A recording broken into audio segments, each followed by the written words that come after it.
Voice नाही येते. हो, अजून मी सुरू नाही केले. ओके. तेच वाट बघतोय सगळे जॉईन व्हायची.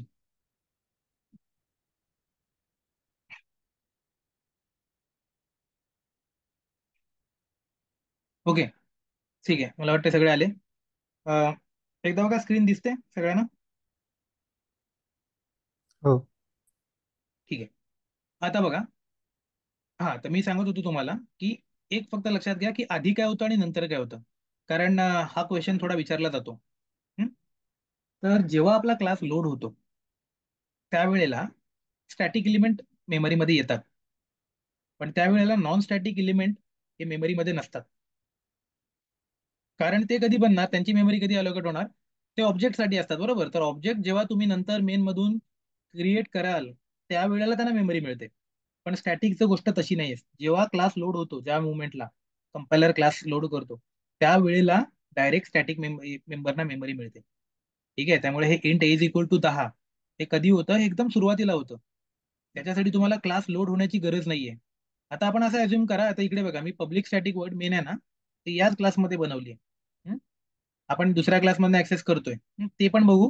आता इंटर क्लास आणि इंट्रा क्लास ते बघू. म्हणजे आता हे बाहेरच्या क्लासमधून कसं होतं, इंटर, आणि आपल्या आतमधल्या क्लासमधून कसं होतं, म्हणजे स्वतःच्याच क्लासमधून ते बघू. तर इथे आपण मेन बाहेरची आहे. तर समजा अज्युम करा आपल्याच क्लासची मेन मेथड आहे आणि त्याच्यातून आपण अजून ऑब्जेक्ट बनवला नाहीये.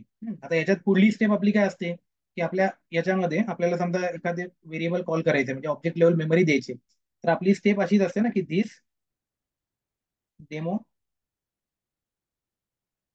एखादा काहीतरी ऑब्जेक्टचं नाव OBJ is equal to new this demo. ठीक आहे. तर ही ऑब्जेक्ट दुसरी स्टेप येते, म्हणजे नंतरची स्टेप येते. Not use. ठीक आहे, म्हणजे वॉर्निंग आहे फक्त. तर इथे काय होतं, आता नीट लक्ष घ्या. पहिलं मी मेन मध्ये आलोय. पब्लिक स्टॅटिक व्हॉइड मेन जेव्हा क्रिएट झाली, ठीक आहे, त्यावेळेला मेननी कंपायलेशन सुरू केलं. तर जेव्हा कंपायलेशन सुरू झालं त्याच वेळेला काय झालं, तरी क्लासची जी मेमरी आहे जी इंट इज इक्वल टू 10 ती लोड झाली. नीट समजतंय सगळ्यांना? त्याच्यामुळे ही जी मेमरी आहे, हे आपण व्हेरिएबल इकडे बघा.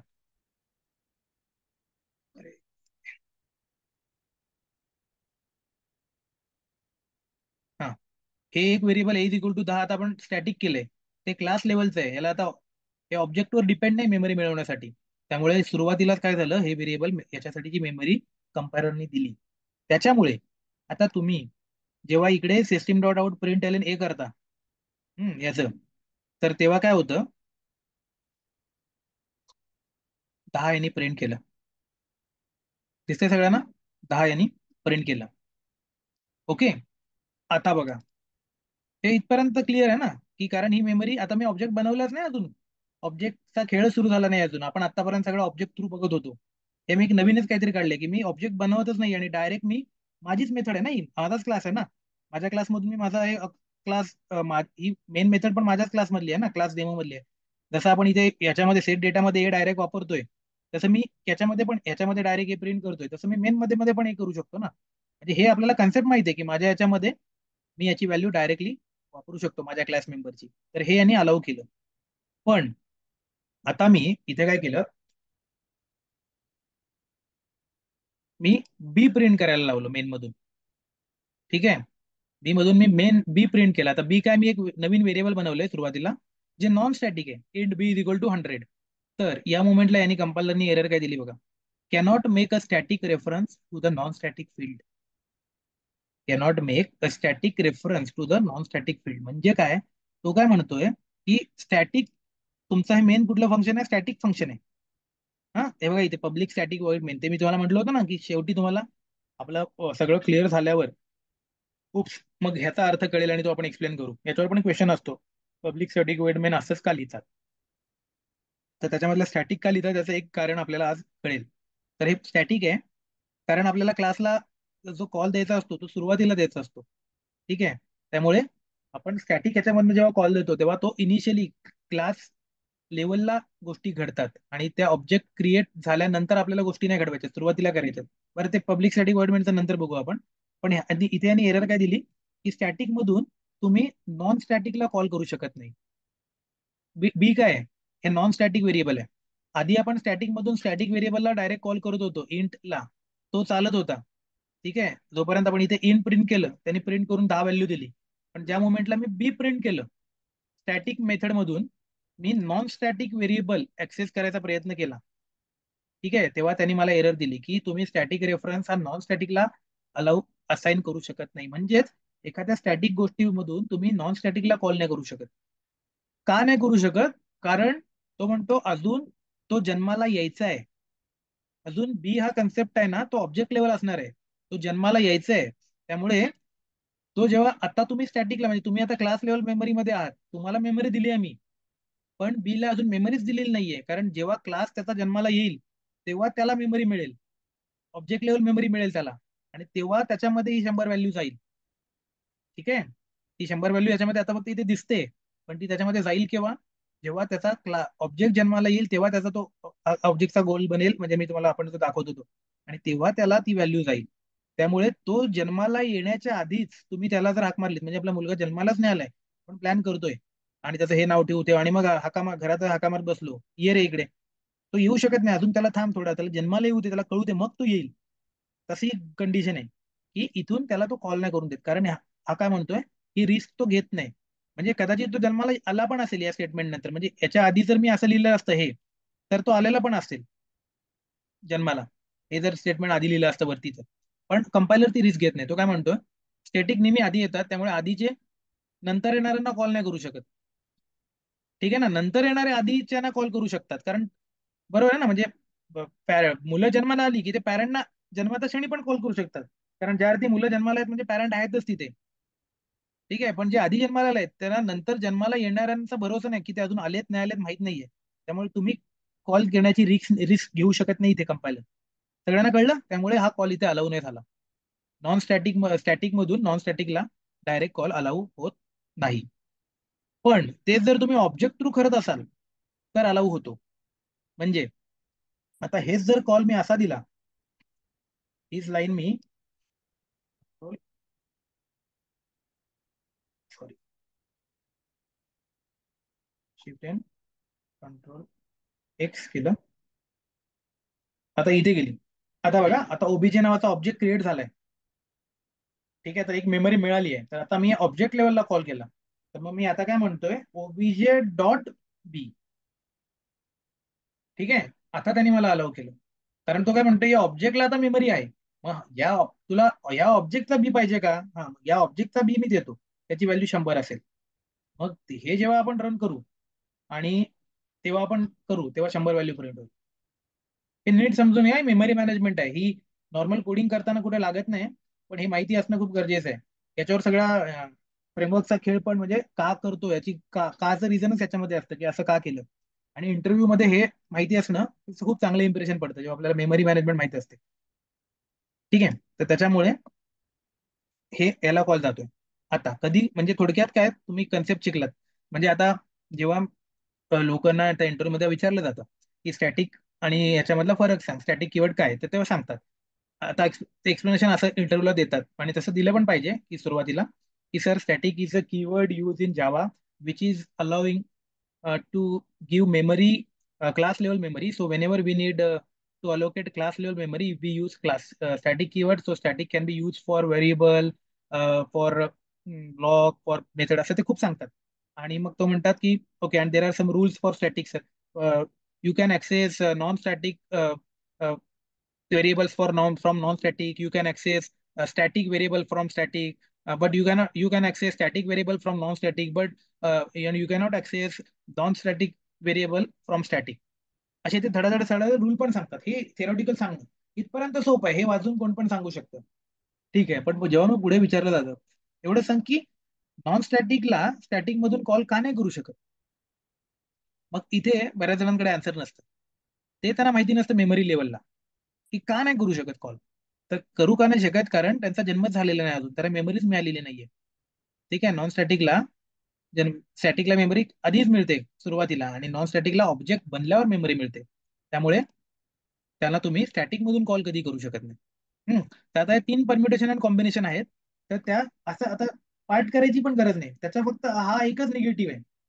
लोक म्हणजे कसं आता करतात करताना की ह्या सगळ्या लक्षात ठेवत बसतात की स्टॅटिक कॅन कॉल स्टॅटिक. ठीक आहे, एक पहिलं लक्षात ठेवलं. दुसरं लक्षात काय ठेवलं? Non static can call non static, हे दुसरं वाक्य. त्याच्यानंतर तिसरं वाक्य काय? Non static can call static. चौथं वाक्य लक्षात ठेवलं. तिसरं वाक्य लक्षात ठेवलं. आणि चौथं वाक्य काय?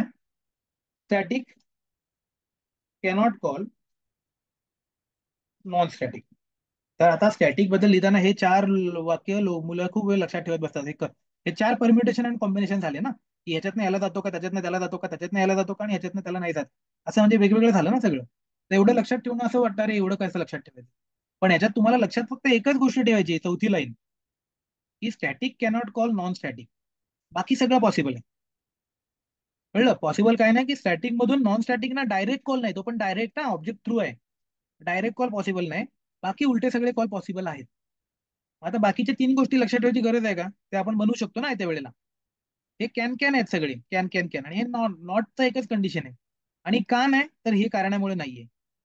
असं जर तुम्ही अभ्यास केलात तर ते मग पाठांतर करायची किंवा हे असं चार कंडिशन लक्षात ठेवायची गरजच नाही तिथे. फक्त हा कन्सेप्ट लक्षात ठेवायचा की हा आधी जन्मालाय, त्याला नंतर जन्मलेला तो आधीच कॉल नाही करू शकत. त्याचा जन्म झाला की नाही याची गॅरंटी नाही ना अजून, त्यामुळे तो कॉल करणं कंपायलरने अलाउड केलेलं नाहीये. ठीक आहे, तर हे झालं डायरेक्ट कॉल. हे कळलं सगळ्यांना की कसं का ते. आता बघू, हे झालं कुठल्या लेवलला झालं तर हे झालं एकाच क्लासमध्ये झालं. हम्म. आता आपण बघू की दुसऱ्या क्लासमध्ये जर ही गोष्ट असते. ठीक आहे, म्हणजे आता आपण जसं इंडस्ट्रीज असतं तसं आपण आधीपासून करतोय की मेन मेथड आता बाहेर आहे. दुसरा टेस्ट मेन नावाचं एक फंक्शन आहे, एक क्लास आहे. त्याच्यामध्ये आता एक मेन मेथड आहे. ठीक आहे, आणि तिथे आता ती काय करते, याचे ऑब्जेक्ट बनवते. हम्म. तर सध्या आपण हे, तर हे करू, हे आता नको बघूया. हे बघू, याला थोडंसं कमेंट करू, म्हणजे हे कन्फ्युज करेल म्हणून आपल्याला. ठीक आहे, नाहीतर मी याला कमेंट करतो फक्त. ठीक आहे, जाऊ दे. तर आता आता ओबीजी वन बनलाय. ओबीजी वन कडे लक्ष द्या. ठीक आहे, इथे ओबीजी वन बनलाय. आता इथून जर आपण काय बघितलं होतं, आपण आता सध्या कुठल्या मेन मध्ये आहोत? स्टॅटिक फंक्शन मध्ये आहोत. बरोबर आहे, पण स्टॅटिक फंक्शन कोणाचं फंक्शन आहे स्टॅटिक? तर दुसरं बाहेरच्या क्लासमधलं फंक्शन आहे. तर आता इथून आपण डायरेक्ट कसं ऍक्सेस केलं होतं? डायरेक्ट मेन मधून आपण एला कॉल दिला होता, सिस्टीम डॉट डॉट प्रिंटएलएन, आणि ए दिला होता कॉल, तुम्हाला आठवत असेल तर. आणि ते अलाऊ होतं. ठीक आहे, म्हणजे इकडनं आपण काय केलं होतं, ए ला कॉल दिला होता डायरेक्ट. ए काय होतं? नॉन स्टॅटिक व्हेरिएबल आहे, सॉरी स्टॅटिक व्हेरिएबल आहे. ते अलाऊ केलं होतं कंपायलरने आणि प्रिंट करून दिलं होतं आपल्याला. तर आता मी बाहेरनं मला कॉल द्यायचा आहे कोणाला? स्टॅटिक व्हेरिएबलला कॉल द्यायचा आहे. ठीक आहे, तर मी कसा देणार? कुठे गेलो ते? Placement कुठे गेलं? खूपच गडबड झाली इथे. थोडंसं नीट मी स्पेस देतो, म्हणजे तुमचं जमलिंग नाही होणार. ठीक आहे, एवढ्यावरच फोकस करा. ओबीजी टू पण सध्या राहू द्या. हं? एवढंच बघा. एक आहे फक्त, ओबीजी वन बनलाय. ठीक आहे, आणि तुम्हाला काय करायचं आता? तुम्हाला कॉल करायचा आहे, तुम्ही इथे सिस्टीम डॉट डॉट प्रिंटएलएन करताय, आणि तुम्हाला कॉल कोणाला करायचंय? स्टॅटिक. आपण काय म्हणतो, डायरेक्ट कॉल देऊ शकतो, बरोबर आहे? तर दिला डायरेक्ट कॉल, पण याने एरर दिली ना कंपायलरने इथे लगेच. A cannot be resolve to a variable. ठीक आहे, आता काय झालं इथं, या क्लासमध्ये त्याला ए काय आहे हे मिळतच नाहीये. तिथे कसा होता? हा आपलाच क्लास होता. आपल्याच क्लासमध्ये आपण आपल्या व्हेरिएबलला, क्लास व्हेरिएबलला डायरेक्ट ऍक्सेस करू शकतो. आणि मेन मेथड या क्लासची पार्ट होती. त्यामुळे क्लासच्या आतमध्ये कुठलीही मेथड त्याचे व्हेरिएबल डायरेक्ट वापरू शकते, हे आपल्याला माहिती आहे. ठीक आहे, त्यामुळे इथे तुम्ही याला डायरेक्ट कॉल करू शकत होतात. पण इथे तुम्हाला, जेव्हा तुम्ही असा डायरेक्ट कॉल देताय, हे बघा इथं, तेव्हा तो एरर देतोय. त्याला म्हणतो अरे एची व्हॅल्यूज मला काही कळत नाही काय घ्यायची ती. म्हणजे एक कुठला म्हणतोय तुम्हाला, एच नाही कळत आहे कुठला ए. तेव्हा तुम्हाला जेव्हा असं डायरेक्ट द्यायचा असेल ए, तेव्हा तुम्ही तो कसा देता? तर आता तुम्ही म्हणताय की ऑब्जेक्ट मी जर दिला तर त्याला तो मिळतो. ते जर तुम्ही आता ओबीजे वन केलात, ठीक आहे, तर त्याला कळणारच आहे. पण हे काय, त्याचा ऑब्जेक्ट क्रिएट झालाय म्हणून, ठीक आहे. पण आपल्याला ऑब्जेक्टशी काही देणं घेणंच नाही. आपण काय म्हणतोय की ऑब्जेक्ट क्रिएट झालाच नाहीये, सपोज क्लासचा ऑब्जेक्ट क्रिएट झालाच नाहीये. हम्म. आणि मला काय करायचंय, त्याला ऑब्जेक्ट क्रिएट होण्याच्या आधीच त्याला मला कॉल करायचंय. कारण तुम्ही म्हणता ना की स्टॅटिक हा ऑब्जेक्टवर डिपेंड नाहीये, क्लास लेवल आहे. मला त्याला आधीच कॉल करायचं ऑब्जेक्ट. ऑब्जेक्ट झाल्यावर तर मी ऑब्जेक्ट डॉट करू शकतो. ऑब्जेक्ट डॉट का करू शकतो? कारण हा बघा हा रूल कुठला, non static can call static, किंवा static can call non static. ठीक आहे, म्हणजे मी ऑब्जेक्ट थ्रू त्यांना कॉल करू शकतो. ठीक आहे. पण आता काय प्रॉब्लेम आहे, मला ना ऑब्जेक्ट थ्रू नको करा, मला डायरेक्ट पाहिजे त्याला. ऑब्जेक्ट क्रिएट होण्याच्या आधी क्लास लेवलला कसा होतोय ते मला बघायचंय. मग तो म्हणला की असं पण पॉसिबल आहे, पण इथे तू दुसऱ्या क्लासमध्ये आहेस, त्यामुळे तू इथे फक्त एवढं सांग की कुठल्या क्लासचा स्टॅटिक व्हेरिएबल तुला पाहिजे, एवढं सांग. तर मग इथे आपण काय करतो, तर आपण एक फक्त त्या क्लासचं नाव देतो की धिस डेमो डॉट ए. म्हणजे मला धिस डेमो क्लासचा ए व्हेरिएबल बाबा प्रिंट करून दे. कारण आपण क्लासच्या बाहेर आहोत ना. मेन मेथड आहे ही. ही स्टुडंट क्लाससाठी पण ऍप्लिकेबल आहे. ठीक आहे, हा इथे एक स्टुडंट क्लास आहे असं अज्युम करा. ठीक आहे. आणि याच्या आतमध्ये पण एक सबचा रोल नंबर फील्ड आहे, ते आपण एक स्टॅटिक केलंय. स्टॅटिक करत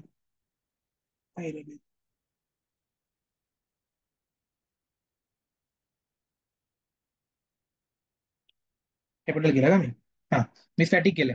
ठीक आहे. तर मेन म्हणजे तुम्ही याच्या बाहेर आहात. तर मेन मेथड म्हणजे कुठल्या पण क्लासला कॉल करू शकता ना.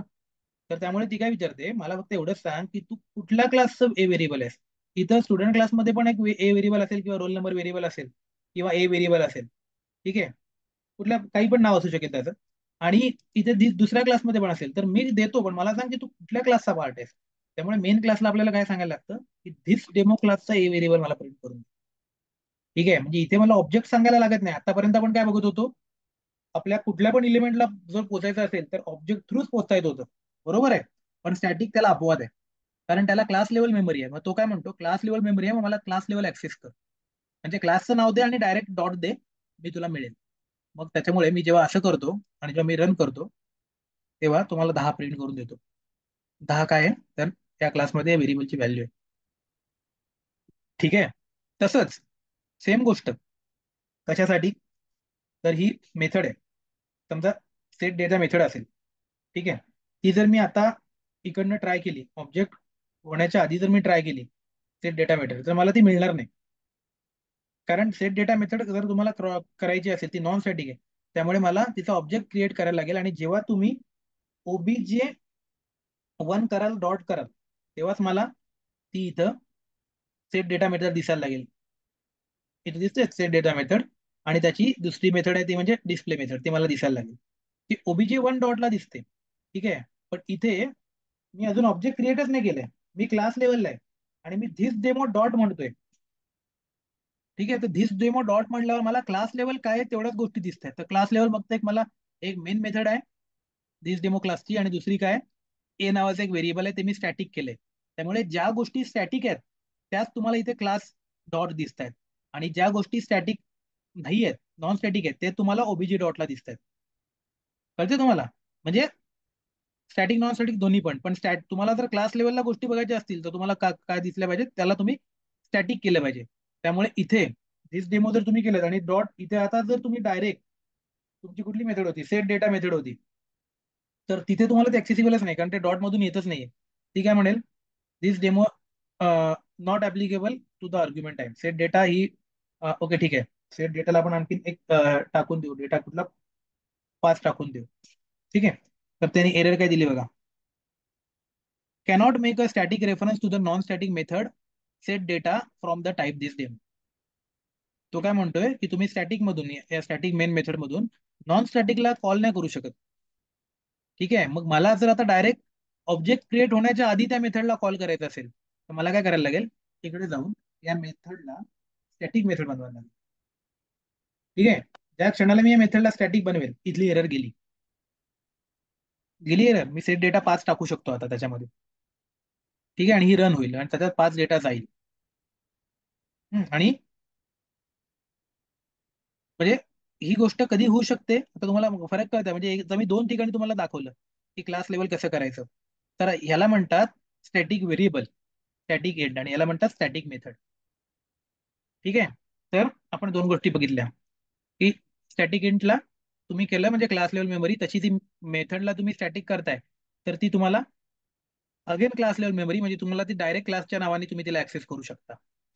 त्यामुळे बऱ्याचदा फ्रेमवर्कमध्ये अशा मेथड दिसतात जे क्लास नेम डॉट केलेल्या असतात.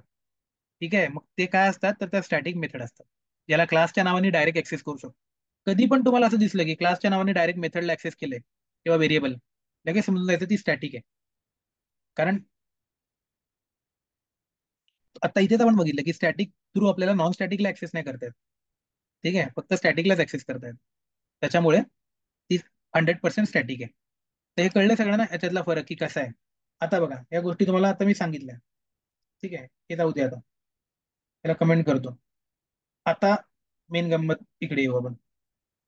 आता हे आपण काय केलंय, स्टॅटिक केलंय बरोबर.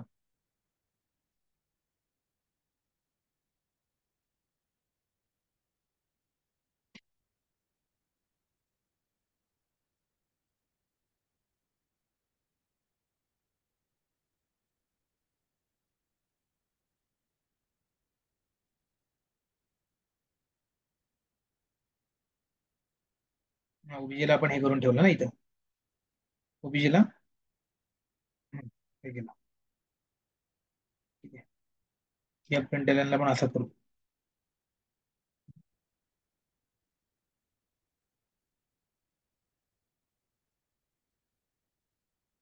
बघितलंच काय झालं आधी जेव्हा हा स्टॅटिक नव्हता.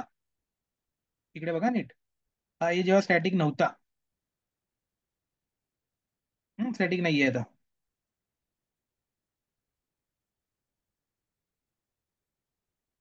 काय होतं होतं बघा, 10 11 12 मी वाढवले.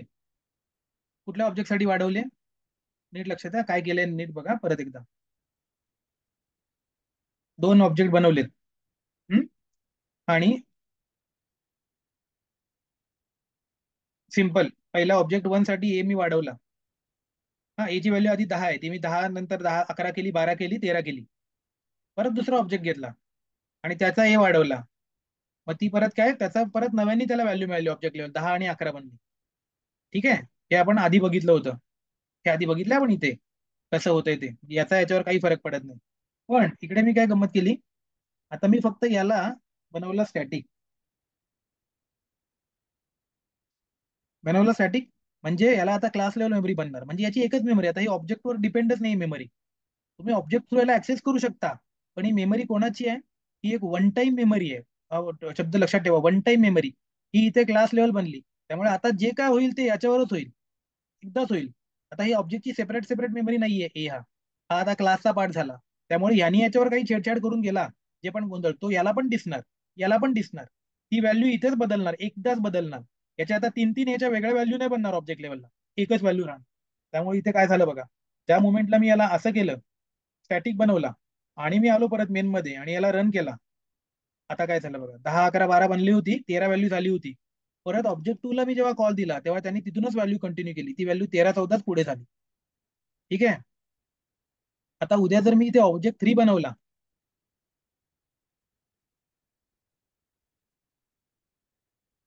ऑब्जेक्ट 3 बनवला, हम्म, आणि जर मी त्याला प्रिंट केलं, ठीक आहे. आता याची व्हॅल्यू किती बनली आहे, 14 डिस्प्ले, म्हणजे ऍक्च्युली बनली आहे 15. तर म्हणजे ती 15 व्हॅल्यू इथे मला ऑब्जेक्ट 3 जेव्हा मी करीन, तर खरं तर आता आपल्या आधीच्या रूल प्रमाणे 3 ला नवीन व्हॅल्यू असाइन झाली पाहिजे होती जर तो नॉन स्टॅटिक असता तर. पण जेव्हा मी ऑब्जेक्ट 3 चा हे केला, तर तेव्हा मला खाली इथे दिसला 15 बनलाय. म्हणजे ती एकच व्हॅल्यू युनिफॉर्मली कंटिन्यू झाली, त्याला एकच मेमरी लोकेशन मिळाली. कळलं सगळ्यांना स्टॅटिकचा यूज कसा झाला. हा प्रोग्राम असाच्या असा, म्हणजे या रिलेटेड कुठला पण वन टाइम मेमरी कशी मिळते, आणि हा फरक मेमरी लोकेशन मधला काय आहे, याला object level memory, class level memory, याच्यामधून याला कॉल का होतो, त्याला कॉल का नाही होत. कळलं, हे तुम्हाला तिथं इंटरव्ह्यूला एक्सप्लेन करायचंय. हा खूप म्हणजे खूप इम्पॉर्टंट हा क्वेश्चन असतो, स्टॅटिक कीवर्ड काय असतो. आणि ही मेमरी मॅनेजमेंट तुम्हाला एकदा कळली की मग तुम्हाला आतमधलं म्हणजे बऱ्यापैकी नॉलेज आहे जावाचं, हे कळतं. ठीक आहे. मग तुम्हाला फ्रेमवर्क समजू शकतं.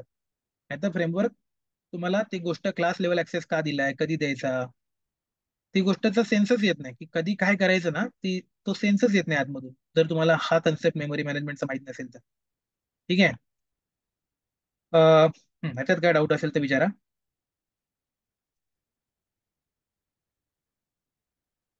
सगळ्यांना कळले स्टॅटिक आणि नॉन स्टॅटिक मधला फरक. आता आपण बघू एक कोड, हा वापरून एक सिंपल कोड असतो की आपल्याला काय करायचंय, एका क्लासमध्ये किती ऑब्जेक्ट क्रिएट केलेत, असा एक इंटरव्ह्यू क्वेश्चन येतो की I want to do the code for checking how many objects I have created.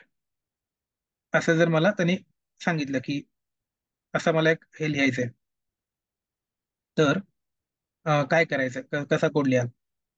ठीक आहे. तर मग त्याच्यासाठी एक तुम्हाला पहिला म्हणजे सिंपल वे सांगतो, म्हणजे असं आयडियल वे नाही आहे हा, पण आपल्याला समजण्यासाठी. ऍक्च्युली ती गोष्ट आपण कन्स्ट्रक्टर मध्ये लिहू, पण तिथून तुम्हाला ती दिसणार नाही म्हणून इथे सांगतो की आपण काय करायचं याच्यासाठी. आता हा इंट ए सोडून द्या, एक क्लास लेवलला एक हे बनवायचा, स्टॅटिक इंट नावाचा ए जे व्हेरिएबल आहे. ठीक आहे. तर याचं आणखीन एक स्टॅटिक व्हेरिएबल घ्यायचं.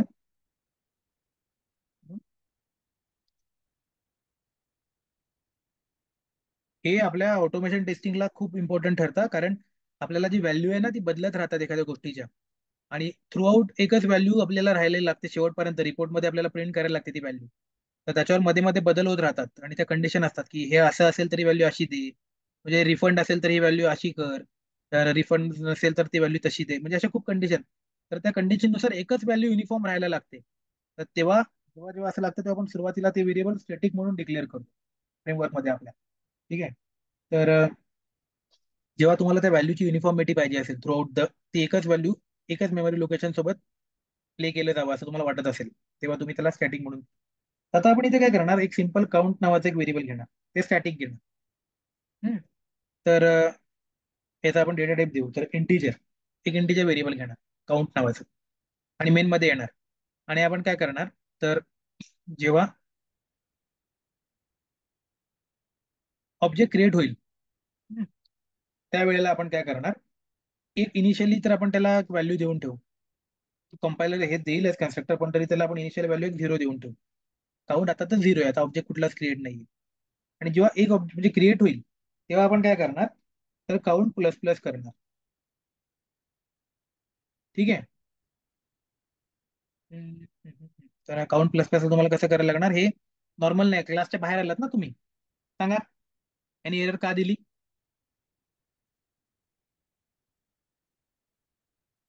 बघा डोकं चालतंय का. इथे जातो परत, cannot count cannot be equal two variable, याला काउंटचा अर्थ सापडत नाही, तर मी कसा टाकू अर्थ याचा काउंटचा. काउंटच्या आधी मला काय लिहायला लागेल, हा स्टॅटिक व्हेरिएबल आहे, त्याच्या आधी मला काय लिहायला लागेल त्याला ऍक्सेस करण्यासाठी, class. Class name. Class name. त्यामुळे this demo dot count plus plus. ठीक आहे.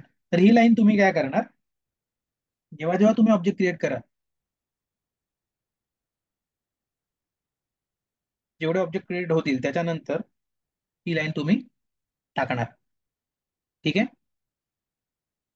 सिम्पल. ऑब्जेक्ट जेव्हा जेव्हा क्रिएट करणार तेव्हा तुम्ही फक्त एकनी काउंट वाढवत जाणार. ठीक आहे. आणि ऍट दी एंड तुम्ही काय करणार, सगळा प्रोग्राम जेव्हा तुमचा कम्प्लीट होईल तेव्हा तुम्ही एकदा बघणार की तुमच्या काउंटची व्हॅल्यू काय आहे. ठीक आहे. तर तुम्ही एक करणार आणि काउंटला डिस्प्ले करणार, काउंट. पण तो पण इथे पण क्लाउड डिस्प्ले करायला आपल्याला तेच करायला लागणार, दिस डेमो डॉट काउंट. ठीक आहे. हे डिस्प्ले करणार.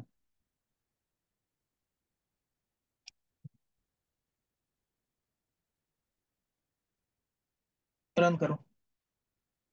ठीक आहे. 3 काउंट झाला. बरोबर आहे, कळलं सगळ्यांना. तर असा याचा यूज खूप आहे, म्हणजे कसा वापरायचा आहे आपल्यावर आहे, आणि फ्रेमवर्क मध्ये याचा भयानक यूज आहे आपला स्टॅटिकचा. तर ते आपण फ्रेमवर्क बनवू तेव्हा बघूच, जेव्हा आपण सेलेनियम सुरू करू. बरेचसे ऍप्लिकेशन्स या ज्या हुक्सचे आहेत ना ते आपल्याला सेलेनियम मध्येच कळणार आहेत. ते तुम्हाला पावला पावलाला कळेल, म्हणजे अगदी तुम्ही सुरुवातीच्या पहिल्या याच्यापासूनच जेव्हा आपण web driver equal to new Chrome driver बनवाल, तेव्हापासूनच तिथूनच सुरू होईल पॉलिमॉर्फिझम. प्रत्येक लेक्चरला आपण दोन दोन दोन दोन तीन तीन ते ऍप्लिकेशन चालूच राहतील. त्यामुळे ह्याचे ऍप्लिकेशन त्याचं ह्याच्या तुम्ही टेन्शन नका घेऊ. आता फक्त कन्सेप्ट समजून घ्या. कुठे वापरतात, कसा वापरतात ते सगळं आपण बघणार. हं? आता आता तुम्हाला एक मी होमवर्क देतो. हा कोड आहे. याच्यात मी असा केला, पण हे मी मॅन्युअली केलं, बरोबर आहे. आता मी इथे हा जरी करून दाखवला तरी इंटरव्ह्यूअरला समाधान वाटेल की बाबा याला माहिती आहे कन्सेप्ट. तो खुश होईल की याला कळलंय की कसा वापरायचा. पण तरी तो एक क्वेरी काढेल. तो काय म्हणेल की ठीक आहे, इथे तू आता करतोयस, पण मला असं मॅन्युअली मी काय कोडमध्ये लक्षात ठेवू का की जेवढ्या वेळेला मी करतोय तेवढ्या वेळेला मी असं मॅन्युअली लिहितोय, हे काय बरोबर नाही ना. त्यामुळे हे जेव्हा ऑब्जेक्ट क्रिएट होतोय ना, त्यावेळेला आपोआप तो काउंट इन्क्रीमेंट झाला पाहिजे. अशी काहीतरी मला प्रोव्हिजन करून दे. कळलं? म्हणजे रन टाइम तुम्हाला काहीतरी मॉडिफिकेशन देतोय असं बऱ्याचदा होतं. इथे आपल्याला डोकं खूप शांत लागायला लागतं इंटरव्ह्यू देताना. म्हणजे आणि असे इंटरव्ह्यू घेणारे एक 10 मधून एखाद दोनच येतात की ज्याचे तुम्हाला डीप प्रश्न विचारतात. पण तरी इथं आला तर मग त्यावेळेला ते असे रन टाइम आपल्याला मॉडिफिकेशन देतात. स्ट्रिंगचं तुम्ही काय करून दाखवलं, बरं आता हा चेंज केलास तू, पण असं मला आता याच्यात असं बदल करून दे. तर त्याच्या वेळेला तुम्ही खूप शांत डोकं असेल तर ते सुचतं मग त्यावेळेला. किंवा आधी तुम्ही त्याचं काही वाचलं असेल किंवा प्रॅक्टिस केली असेल तर वेगळी गोष्ट. पण असं काहीतरी सांगितलं जे तुम्ही आधी कधीच केलं नाही, तुम्हाला आता तुमचं लॉजिक लावायचंय, त्यावेळेला एक तर कन्सेप्ट तुमचे एकदम स्ट्रॉंग पाहिजेत, कन्सेप्टमध्ये कन्फ्युजन नाही पाहिजे. आणि दुसरं म्हणजे डोकं शांत पाहिजे. तिथे तुम्ही असं टेन्स, अँझायटी, घाबरलेलं असं नाही पाहिजे, नाही तर मग काही सुचत नाही त्यावेळेला. तर मग तेव्हा रन टाइम तुम्हाला सुचलं पाहिजे. आता तर मी तुम्हाला रन टाइम नाही सांगत आहे. आरामात वेळ घ्या आणि विचार करा की, आणि हे पण सांगतो की कन्स्ट्रक्टरचा कन्सेप्ट आपल्याला वापरायचा आहे. हिंट पण देतो. इंटरव्ह्यू पण तुम्हाला हिंट देतात प्रॉपर. फक्त त्यांना एवढंच माहिती असतं की तुमचं लॉजिक जाऊन तुम्ही प्रॉब्लेम सॉल्व्हर आहात का. अल्टिमेटली त्यांना एवढंच चेक करायचं असतं की सोल्युशन ओरिएंटेड माइंड तुमचा आहे का. एक मी प्रॉब्लेम स्टेटमेंट देतोय, त्याला सोल्युशन पर्यंत नेण्यासाठी तुम्ही कसा विचार करताय, तुमची वे ऑफ थिंकिंग काय, तुमचं लॉजिक चालते का. अल्टिमेट सोल्युशन पर्यंत तुम्ही नाही जरी पोहोचलात तरी त्याच्याकडे जाण्याची वाटचाल तरी तुम्ही सुरू करताय का. तुम्हाला क्वेरीज येत आहे, मग ती कुठे अडताय तुम्ही. म्हणजे कारण गाईड करायला लोक असतात आपल्या इथं, पण निदान तुम्ही प्रॉब्लेम सॉल्व्हर किंवा सोल्युशन ओरिएंटेड माइंडच्या आहात. कारण दोन प्रकारचे लोक असतात. एक असतात ते प्रॉब्लेम ओरिएंटेड असतात, त्यांना फक्त प्रॉब्लेम, नुसते ते कंटिन्युअस अरे असं आहे असं आहे असं चाललंय, त्यांना ते दिसतच नाही. आणि आपल्याला जे डेव्हलपर्स किंवा इंडस्ट्रीमध्ये जे काम करतो आपण कुठल्याही ऑर्गनायझेशनमध्ये, तिथे प्रॉब्लेम सॉल्व्हर हवे असतात. आणि मेन म्हणजे आयटी हे जे फील्ड आहे, म्हणजे सर्व्हिस ओरिएंटेड किंवा आपण प्रोडक्ट डेव्हलपमेंट करतो, ते म्हणजे काय तर लोकांचे प्रॉब्लेम सॉल्व्ह करण्याचं फील्ड आहे. त्याच्यामुळे इथे तुमचा मेन अप्रोच तो बघितला जातो की तुम्ही एक, मी तुम्हाला गिवन दिलंय आणि एक आउटपुट आणायला सांगितलंय, तर तुम्ही तिथे पोहोचण्यासाठी कुठल्या वेळी विचार करताय आणि कसे प्रयत्न करताय आणि कुठे अडून नाही ना बसत आहात. म्हणजे असं कुठेतरी अडून बसताय नाही मला हेच येत, तर त्यांना ते चालत नाही. तुम्ही काही ना काहीतरी करून मूव्ह होत राहताय त्या सोल्युशनकडे. एक नाही पद्धत पर ही नाही चालत आहे सर, इथे मी अडलो, ठीक आहे नाही होणार, मग ठीक आहे मी दुसरा वे ट्राय करतो सर.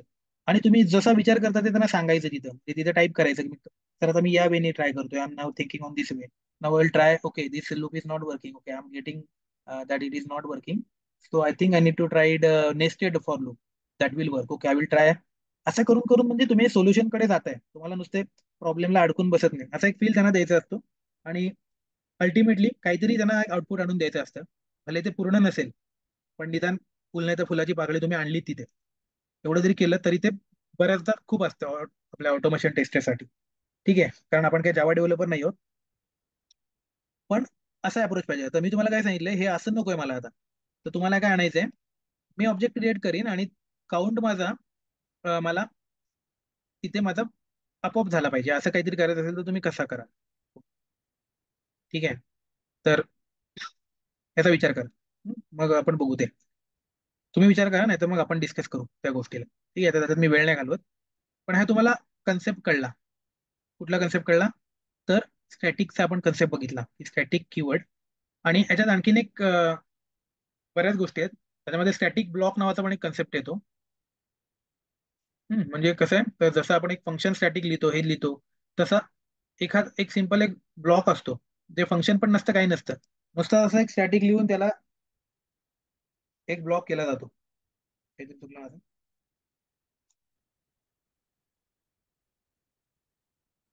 म्हणजे एक स्टॅटिक त्याला कीवर्ड देऊन एक ब्लॉक बनतो.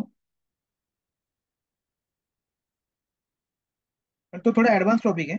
ऍडव्हान्स म्हणजे, हम्म, आता हा जो ब्लॉक झाला त्याला एक स्टॅटिक ब्लॉक म्हणतात. तर याच्यामध्ये आपण जो कोड लिहितो, तर हा कोड कधी लिहितो आपण, जेव्हा असा एखादा कोड आपल्याला लिहायचा असतो जो आपल्याला सुरुवातीला क्लास लोड होताना एक्झिक्यूट झाला पाहिजे, तो आपण स्टॅटिक ब्लॉक मध्ये लिहितो. म्हणजे थोडासा मेमरी मॅनेजमेंट रिलेटेड आणि काहीच्या बाकीच्या ऍक्टिव्हिटीज करण्यासाठीचा पार्ट आहे. पण ते तुम्हाला माहिती पाहिजे की स्टॅटिक ब्लॉक पण असतो, की जे फंक्शन नसतं, पण हा नेहमी आधी एक्झिक्यूट होतो. सुरुवातीला स्टॅटिक ब्लॉकला प्रायोरिटी दिली जाते. ठीक आहे, तर हे मेमरी मॅनेजमेंटचे कन्सेप्ट आहे, तर जावा डेव्हलपरचे आहेत. पण तरी पण तुम्हाला स्टॅटिक ब्लॉक असतो आपण माहिती आहे, आणि बाकीच्या काही गोष्टी आहेत स्टॅटिकच्या रिलेटेड आणखीन, ज्या आपण नंतर डिस्कस करू. त्या म्हणजे इंटरव्ह्यू क्वेश्चन्स मध्ये घेऊ, कारण त्याच्या रिलेटेड जे बाकीचे कन्सेप्ट तुम्हाला माहिती नाही आहेत. तर त्या गोष्टी आपण नंतर करू. सध्या तुम्हाला स्टॅटिक कसा वापरायचा, मेन स्टॅटिक व्हेरिएबल आणि स्टॅटिक फंक्शन, हे असे बरेच उलटे सुलटे पॉईंट आहेत म्हणजे आता मी जेव्हा स्टॅटिक शिकवेन, मग त्याच्यावरती उलटे सुलटे हे विचारतात की मग हे स्टॅटिक असेल का, ते स्टॅटिक असेल का, हा स्टॅटिक असतो का, तो स्टॅटिक असतो का, याला स्टॅटिक केलं तर काय होईल, त्याला स्टॅटिक केलं तर काय होईल. आता मी पुढे तुम्हाला प्रायव्हेट पब्लिक शिकेन, मग क्लास प्रायव्हेट असतो का, मग कन्स्ट्रक्टर प्रायव्हेट असतो का, हे पब्लिक केलं तर, असे उलटे सुलटे क्वेश्चन खूप असतात जावामध्ये. ठीक आहे, पण त्याच्यासाठी तुम्हाला सगळे कन्सेप्ट माहिती पाहिजेत ओव्हरऑल. तुम्हाला ओव्हर कन्सेप्ट पण माहिती पाहिजे, ओव्हरलोडिंग पण माहिती पाहिजे, ऍब्स्ट्रॅक्शन पण माहिती पाहिजे, सगळं माहिती पाहिजे, तेव्हा मग ते डिस्कस करताना मजा येते. आता तुम्ही अजूनपर्यंत उप्स पूर्ण कव्हर नाही केलंय, आणि ते कम्पॅरेटिव्ह क्वेश्चन्स, त्यामुळे त्याची तुम्ही आता तुम्हाला ते समजणार नाही, उलट कन्फ्युजन वाढेल. त्याच्यामुळे एकदा सगळं पिक्चर तुम्हाला दिसलं उप्सचं, की मग आपण ते क्वेश्चन्स डिस्कस करू नंतर. पहिलं तर ते करू, मग सेलेनियम करू. तोपर्यंत तुम्हाला थोडं कम्फर्ट येईल प्रोग्रामिंग लँग्वेज आणि याच्यासोबत. मग आपण सेलेनियम करता करता ते सगळे ऍप्लिकेशन बघू, आणि मग ते क्वेश्चन्स आपण त्यावेळेला डिस्कस करू. जे असे इंटरव्ह्यू क्वेश्चन्स आहेत, कॉम्प्लिकेटेड आणि ट्विस्टेड क्वेश्चन्स आहेत, जे एकमेकात असतात. म्हणजे प्रायव्हेट शिकवला तर मग प्रायव्हेटला घुसवणार ते इनहेरिटन्स मध्ये, म्हणजे सॉरी, प्रायव्हेटला ते घुसवणार याच्यामध्ये, कशामध्ये, कन्स्ट्रक्टर मध्ये. म्हणजे इकडला एक कन्सेप्ट आणि इकडला एक कन्सेप्ट, मग कन्स्ट्रक्टर प्रायव्हेट केलं तर काय होईल, असं उलट सुलट विचारणार, कळलं. तर त्याच्यासाठी तुम्हाला पहिले तर सगळे कन्सेप्ट माहिती पाहिजेत. मग तुम्हाला एकातला कन्सेप्ट इकडे इकडला इकडे वापरलं तर काय होईल, असं तुम्ही ते व्यवस्थित एन्जॉय करू शकाल. नाही तर आताच विचारलं तर तुम्हाला 10 गोष्टी आहेत त्या पटकन डोळ्यासमोरच येत नसला, कन्स्ट्रक्टर बोलल्यावर अरे ते सेम फंक्शन नेम असतं, क्लास नेम असतं, आणि त्याच्या आतमध्ये हेच डोळ्यासमोर येत नसलं, आणि तिथे प्रायव्हेट बोलल्यावर प्रायव्हेटच डोळ्यासमोर येत नसलं, प्रायव्हेटनी ऍक्सेस स्पेसिफायरनी कुठे रिस्ट्रिक्ट काय होतं, तर मग तुम्हाला त्या दोघांमधलं कम्पेअर करायला मजाच नाही येणार, ते समजणारच नाही. त्यामुळे आधी तर बेसिक कन्सेप्ट नीट समजून घ्या, मग नंतर आपण ते कम्पॅरिझन काइंड ऑफचे क्वेश्चन्स करू. ठीक आहे. हे स्टॅटिक कळलं सगळ्यांना. मीटिंगला 1 मिनिट उरलाय, मी हे करतो, स्टॉप करतो आणि नवीन इन्व्हिटेशन पाठवतो.